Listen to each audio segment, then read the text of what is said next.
Hey everybody, Zill Brothers here. How many of you guys know who Ashli Babbitt is? I bet many of you guys don't know, but Ashli Babbitt was the one lady who was killed during what people are calling the Capital City riots. What happened on January 6th were that some people broke into the Capitol, and one of the police officers there killed this lady while they were breaking into the Capitol.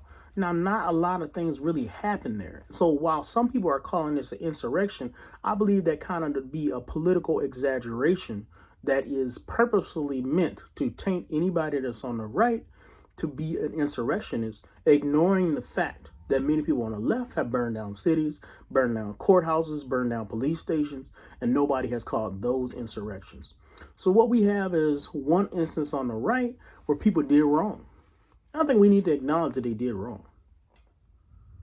I think it's important for us to understand how the media is portraying this. And what I want you to do is, if you take this lady's name, it's Ashli Babbitt, if you Google her and just look at the news stories, and what you'll see is almost every news story is the same story. I know that they come from the AP, so they all come from the same source, but still notice how many headlines are exactly the same. And the headline is Ashli Babbitt a martyr? Well, her story talks about some more complex issues. And what they do is they bring in irrelevant stuff about this lady who died to put dirt on her name. One of the stories talks about her cheating on her friend. Another one talks about how she's just high strung. And all these things have nothing to do with whether she was justified to be killed or not. Just the same as George Floyd being a drug addict really has nothing to do with whether a Minneapolis police officer should have put his knee on his neck, right? Whether you are a good or a bad person, going into that situation, it may make us wonder how much your life was worth, but it should not determine the morality of the situation that you were found in later that had no connection to what you've been leading your life to do. So here we have people that are trashing this lady. And when you read these stories, I want you to read them with a grain of salt, because what we are seeing is a media who has determined that they will take one side of the political aisle. And they will use their platforms to be a mouthpiece for the political left. Now, when you look at them being a mouthpiece for the political left, I really want you to take care about this and understand why this is a bad thing. Because it doesn't matter if you're on the left or the right. This should be considered a bad thing. Why is it a bad thing? Because in our political system, everybody is acknowledging the fact that there is polarization going on. What is polarization? That is when people are going further to the left and further to the right.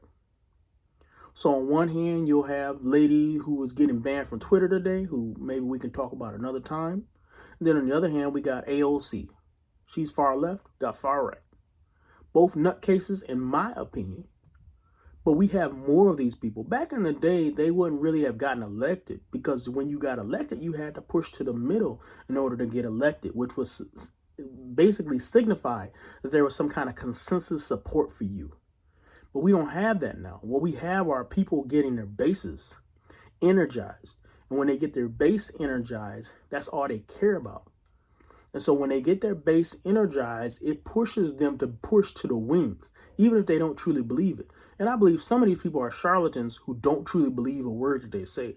But some of these people are dangerous, and they really do push to the boundaries. But the problem with pushing to the boundaries is this. If the media is considered to be one side of the boundary, then the other side will invalidate anything that the media says, and that is dangerous too.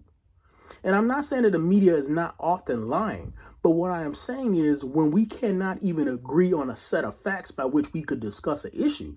Let's give an example. Let's say that I'm discussing the public schools. One person might agree that we should spend more money on public schools. Another person might think that we need to cut more money on the public schools.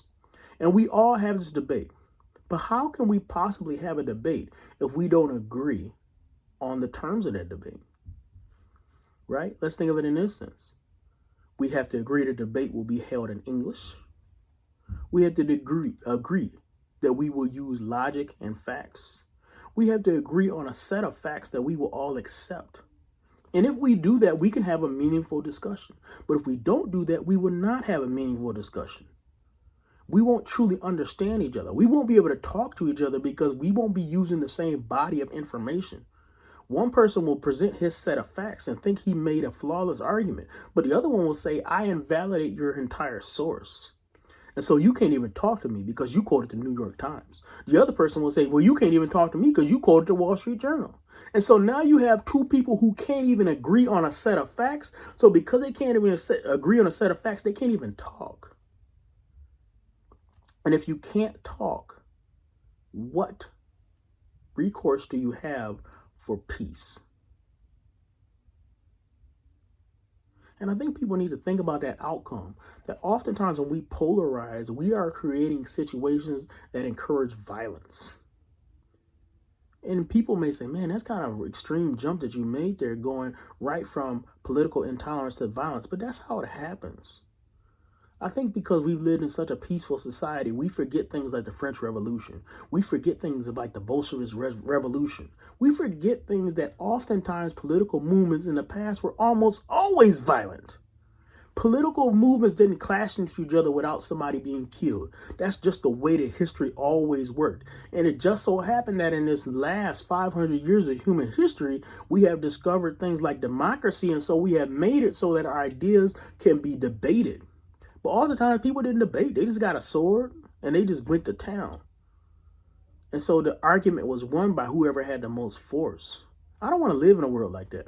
I want to live in a world where we have reason and that we reason with each other. But we can't reason with each other when we don't have a set of facts that we can have a meaningful discussion with. And we can't do that if we have a media and an academia that is so jaded that they take one side of the issue and they don't produce any facts or look into any issue that might help the other side.